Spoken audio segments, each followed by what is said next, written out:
अगर मेरे पास professional certifications नहीं होते तो मैं आज लगभग 10 लाख रुपए सैलरी कम कमा रहा हूँ। भारत की लगभग हर बड़ी आईटी कंपनी प्रोफेशनल सर्टिफिकेशंस को प्रमोट करती है और 99% कॉलेज स्टूडेंट्स प्रोफेशनल सर्टिफिकेशंस नहीं करते। मैंने अपने कॉलेज में ही 2 प्रोफेशनल सर्टिफिकेशन कर लिए थे और शायद उन्हीं की वजह से मेरी जॉब बड़ी ही आसानी से लग गई। हर आईटी इंजीनियर को प्रोफेशनल सर्टिफिकेशन करना ही चाहिए और करते रहना चाहिए। हेलो दोस्तों, मेरा नाम है अंकित और वैसे तो मैं कोडिंग सिखाता हूं, लेकिन आज के वीडियो में हम सिंप्लीफाई करेंगे प्रोफेशनल सर्टिफिकेशंस की नीड को, उनकी वैल्यू को और उनके बेनिफिट्स को। तो चलो शुरू करते हैं आज का वीडियो। अगर आपने अभी तक मेरे चैनल को सब्सक्राइब नहीं किया है तो अभी सब्सक्राइब का बटन हिट कीजिए, क्योंकि हम बहुत सी ऐसी बातों को सिंप्लीफाई करते रहेंगे इस चैनल के माध्यम से जिसका सिंप्लीफाई होना बहुत ज़रूरी है। और उनमें से एक बात है, should we do professional certification during our college? Let's simplify it. सबसे पहले बात करते हैं प्रोफेशनल सर्टिफिकेशन होता क्या है। अगर आप सॉफ्टवेयर डेवलपर हो या फिर आप कंप्यूटर साइंस की पढ़ाई कर रहे हो, Java certification, .NET certification, Microsoft Azure certification, AWS certification, low code certification, MySQL certification, ISTQB software testing certification, CCNA certification for networking, VMware certification for VM management, ये सब कहलाते हैं प्रोफेशनल सर्टिफिकेशंस। अब कॉलेज में हम सॉफ्टवेयर इंजीनियरिंग की पढ़ाई तो कर लेते हैं, लेकिन जब हम एज अ सॉफ्टवेयर इंजीनियर काम करते हैं तो हमें किसी स्पेसिफिक टूल, किसी स्पेसिफिक टेक्नोलॉजी पे काम करना होता है। फॉर एग्जाम्पल VMware की बात करते हैं। VMware is a virtual network cloud providing company. अब VMware के बहुत सारे टूल्स हैं। अगर आपको एज अ सॉफ्टवेयर इंजीनियर किसी क्लाइंट के लिए VMware के टूल्स मैनेज करने हैं, VMware की मशीन्स, सर्वर्स मैनेज करने हैं, तो आपको पता होना चाहिए राइट कि VMware के सॉफ्टवेयर्स कैसे यूज़ किए जाते हैं। VMware होता क्या है, वो कैसे काम करता है, वर्चुअल मशीन्स कैसे बनती है। जैसे एक एग्जांपल दे रहा हूँ। सो VMware के खुद के सर्टिफिकेशंस है। जब आप उसका सर्टिफिकेशन की स्टडी करते हो तब आपको पता लगता है कि VMware कैसे काम करता है। फिर उसकी एक एग्ज़ाम होती है। अगर आप वो एग्ज़ाम पास कर लेते हो तो इटसेल्फ ये एक प्रूफ है कि you know very well how VMware works. Same for Java, same for .NET, same for Microsoft, same for Azure, same for AWS and same for low code out systems. Certifications का job hunting में बहुत impact पड़ता है। जब आप certifications कर लेते हो और अपना रिज्यूम किसी कंपनी में भेजते हो तो आपके शॉर्टलिस्टिंग के चांसेस बहुत ज़्यादा बढ़ जाते हैं। अगर आपकी प्रोफाइल उस पर्टिकुलर जॉब के लिए फिट बैठ रही है तो 100% चांसेस है, मैं 99 भी नहीं बोलूँगा, 100% चांसेस है कि आप शॉर्टलिस्ट हो ही जाओगे अगर आपने सर्टिफिकेशन किए हो। और स्पेसिफिकली अगर आप सर्विस कंपनी के लिए इंटरव्यू दे रहे हो, लाइक TCS, विप्रो, इन्फोसिस के लिए दे रहे हो, दीज आर सर्विस कंपनीज। क्योंकि हर कंपनी, जैसा मैंने बोला, हर कंपनी सर्टिफाइड बंदों को प्रेफर करती है। सभी बड़ी companies, TCS, Wipro, Infosys, CG, कॉग्नी, L&T, कोई भी कंपनी क्यों ना हो, वो सर्टिफिकेशंस को प्रमोट करते हैं। वो चाहते हैं कि उनके एम्प्लॉयज़ सर्टिफाइड हो और तरह तरह का सर्टिफिकेशन करें। इसीलिए वो फ्री में सर्टिफिकेशन कराते हैं, क्योंकि हर सर्टिफिकेशन की कोई फ़ीस होती है, कुछ नॉमिनल फ़ीस होती है, बट फीस होती है एग्ज़ाम देने की।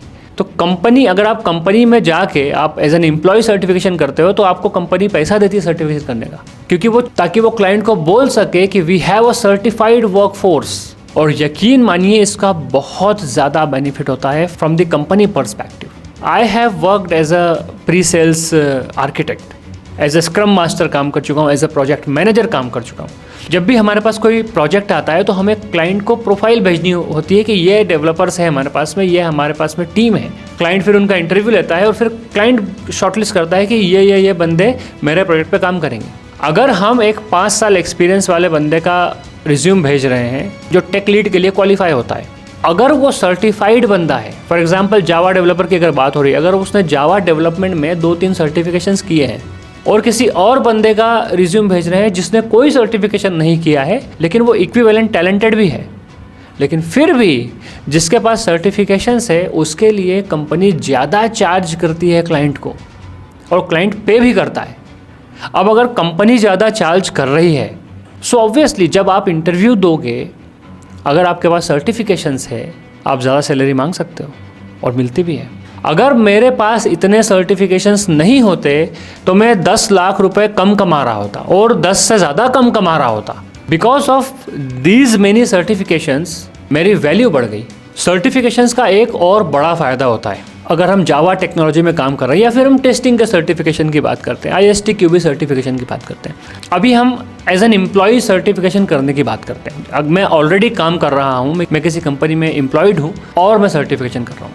जब मैं एज अ टेस्ट इंजीनियर काम करता हूँ तो मेरा काम करने का स्कोप स्पेसिफिक होता है। मैं किसी एक प्रोजेक्ट पे काम करता हूँ, रिक्वायरमेंट्स स्पेसिफिक होती है, उसी रिक्वायरमेंट के अराउंड मैं टेस्ट केसेस लिखता हूँ और अपना काम करता हूँ। नॉट नेसेसरीली मुझे पूरी टेस्टिंग अप्रोच पता हो, जितनी ज़रूरत है मैं उतनी ही यूज़ कर रहा हूँ, उतना ही एक्सपीरियंस है। जब मैं ISTQB सर्टिफिकेशन की तैयारी करने लगता हूँ एग्ज़ाम की, तब मैं किसी स्पेसिफिक स्कोप के बारे में नहीं पढ़ता हूँ।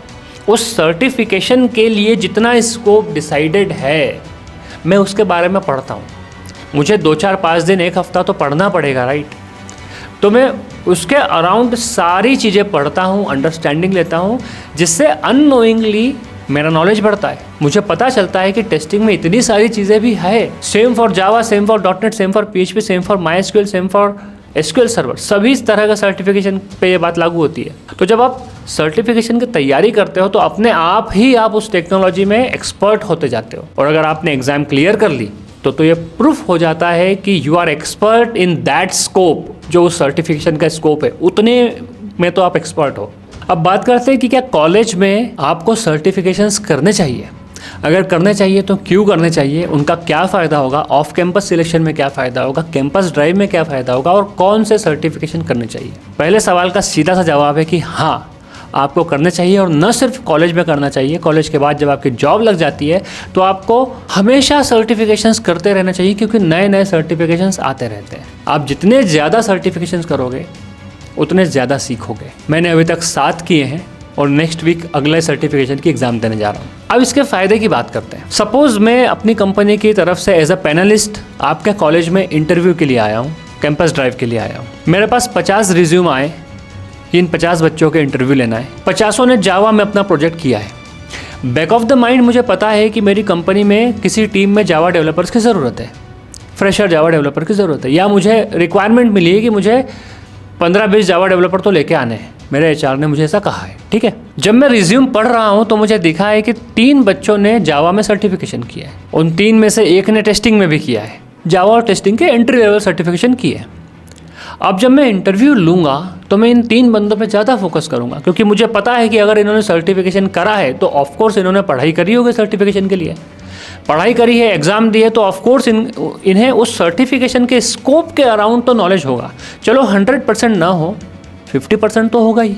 इसका मतलब मैं कन्फर्म्ड हूँ कि इन 3 बंदों पे मुझे बाकी बंदों से थोड़ी कम मेहनत करनी पड़ेगी इनको अपने प्रोजेक्ट्स में ऑनबोर्ड करने के लिए। मैं इन पे ज़्यादा फोकस करूँगा, इनका इंटरव्यू ज़्यादा इंटरेस्ट से लूँगा और इनके सिलेक्शन के चांसेस बहुत ज़्यादा होंगे।